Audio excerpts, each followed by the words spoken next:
Today, we're going to talk about the Tier 6 Premium Pan Asian Destroyer Fenyang, which is available in the store as of Monday. There are two ways to get it. Number one, you can go up the bundle chain that's in the front of the store. I think there's like 3 or 4 bundles that you have to buy before you unlock the ability to buy this ship at quote unquote a discount. I think in the bundle chain, it's about 10,000 doubloons or so, but you have to buy 3 or 4 bundles prior to paying that price, which cost a couple thousand doubloons each. They give you some flags, some booster flags, commander progression items, and crates, I think. Otherwise, you can buy this ship for the flat 12,500 doubloon price that normal Tier 6 premiums cost. And if you're going to go for it, that's probably the way to do it, unless you really want all the other random goodies you get in the bundle chain prior to this thing. The Fenyang, though, has the unique distinction of being the second time the Tier 7 Tech Tree IJN destroyer Akizuki has been copy-pasted into the Pan-Asian line. The first time, though, it didn't go so well. We got the Northern Dragon, I think, last year. It was also, like Fenyang, a copy-paste of the Akizuki, essentially, but it was at Tier 7, and it had the unique problem of its HE literally not being able to penetrate anything. Luckily, Fenyang, even though it's at Tier 6, does not suffer from that same problem. The HE does work on these guns, and will demonstrate that as this battle goes on. I think this was actually the very first battle I played in the Fenyang, and it got me to thinking this ship is pretty good. Played it subsequently since this battle, and my opinion really hasn't changed. So what we're going to do is run down the stats. We can talk about how the ship plays and whether I think it's worth getting, although I've probably already answered that last point. Anyway, to begin with, we've got 19,200 HP, at least in this match. I've changed my build, though, subsequently. I'm not exactly sure what I was using in this match besides Shen Bing. I was definitely using him, and this right here is the current build I've chosen, with William Sims as one inspiration and Rumble as the other. I think Rumble was at least inspiring this build, so some of the stats are going to be influenced by the fact that he is an inspiration. But without Sims, we got 19,200 HP. It's a lot for a Tier 6 destroyer. If you do put Sims on there, then you get 21,480, at least if you have him at the same level I am. So it's a very tanky Tier 6 destroyer. This is some of the most HP at the tier, I think. The guns, well, they are 8 100mm guns set in 4 double turrets, Akizuki guns. You can see them here working against the Gallant. Obviously, they have no problem penetrating his armor and dealing damage. The main difference between these guns and the actual Akizuki is that, well, this ship is at Tier 6, tier lower, so the reload time is slower than the Akizuki's. With Zhen being at the helm, we've got a reload time of 5.1 seconds. I suppose you could say that's fast, but in comparison to higher tier destroyers, it is slower, so the DPM here is less. But there are still 8 guns, so I think these things can pump out the damage at Tier 6, especially against same tier ships and, of course, against Tier 5. They've got an 11-second 180-degree turn time. The HE shell damage is a little bit low at 1,500, but they have an 8% fire chance, which is fairly nice. And the AP shell damage is 1,900. We've got a 12.4 km range with Rumble as one of the inspirations. Maybe you don't really need that, but I like a little bit of extra range on my gunboat DDs.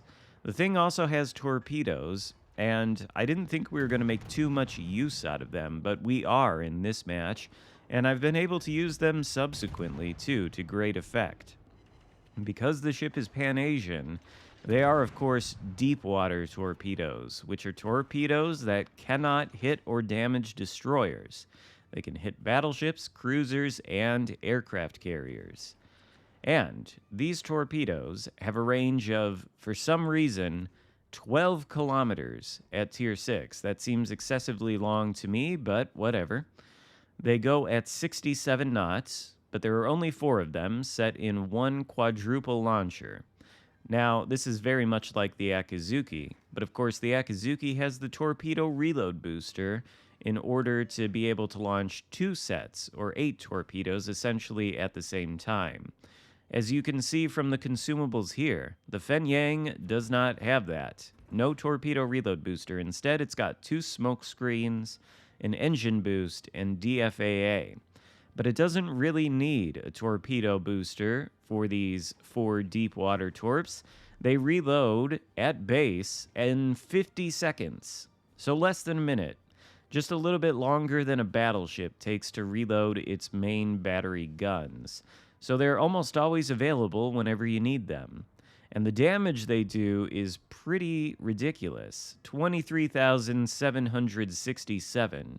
They're like the most powerful IJN torps in the game.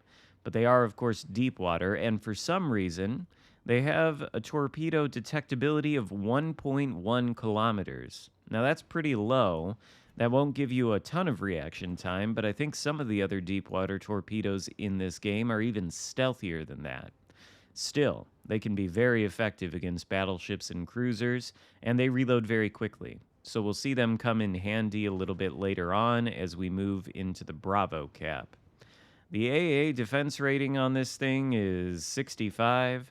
I don't know how much value that is in knowing it, but I haven't really come against too many CVs yet in the Fenyang, which I'm not going to complain about.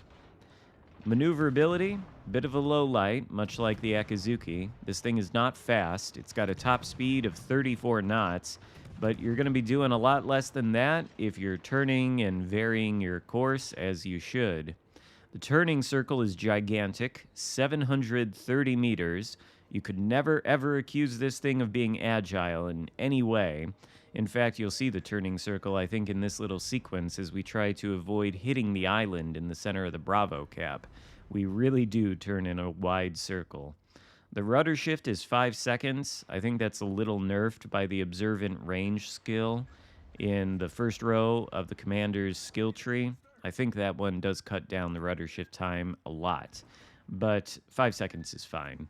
And then the concealment is actually really good. It's 5.3 kilometers by sea, and I don't even think I've got Eric Bai as one of the inspirations. If you did that, you could probably get this thing at 5 km or maybe even under.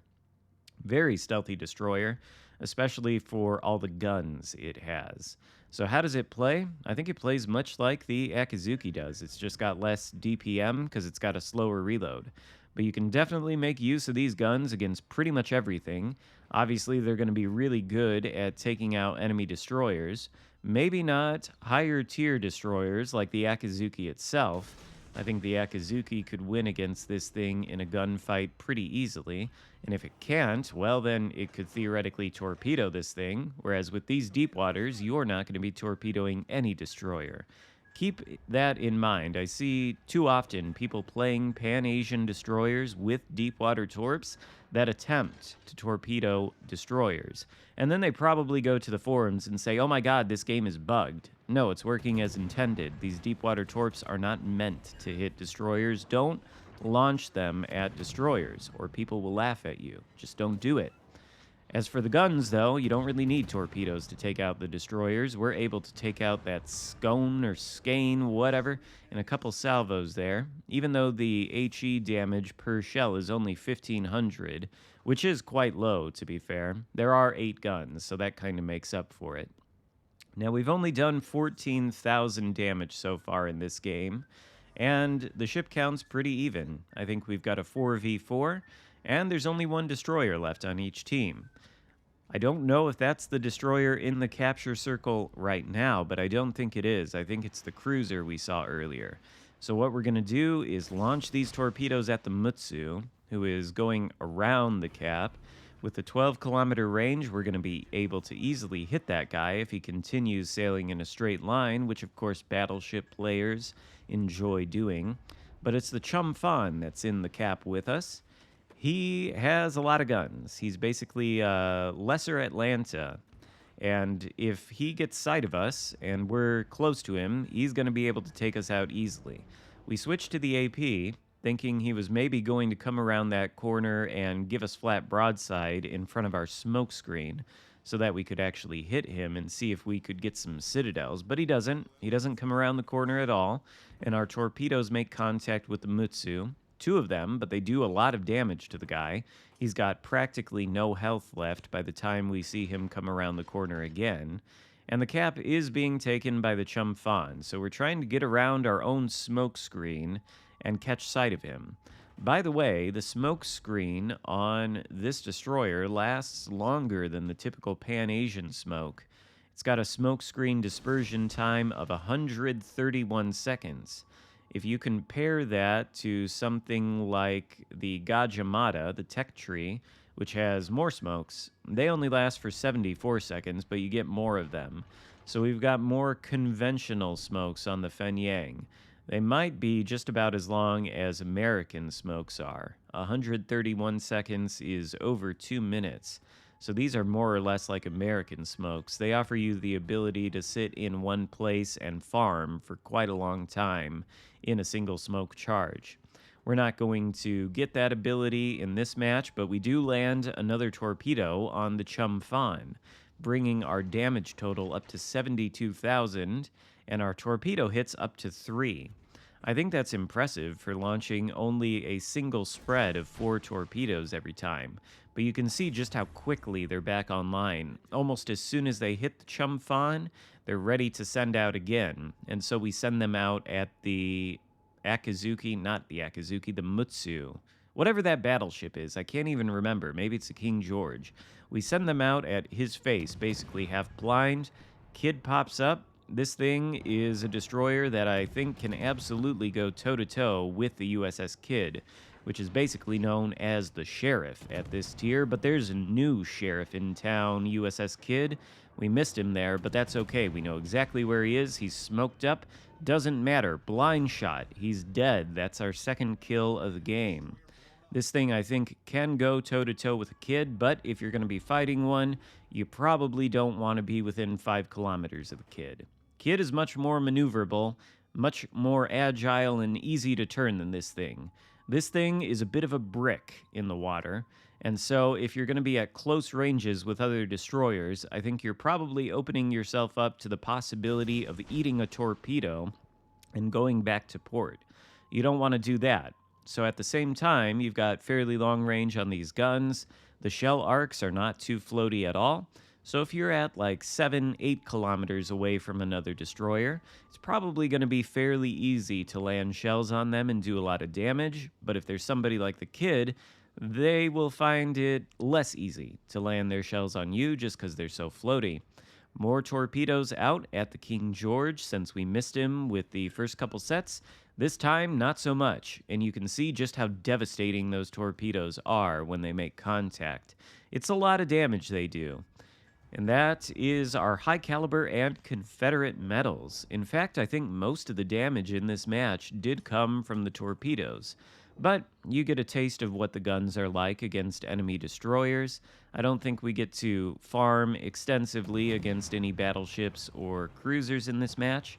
You certainly could with use of the smoke screen. And so I think this is a pretty good destroyer.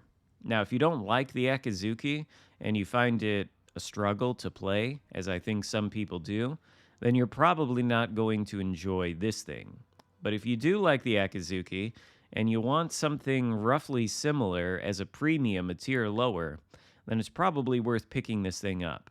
But if you're going to do that, I'd recommend not buying the bundles and just buying the ship for the flat price of 12,500 doubloons. Hope you enjoyed the video. If so, give it a thumbs up, consider subscribing if you haven't already, and I'll see you next time. Goodbye.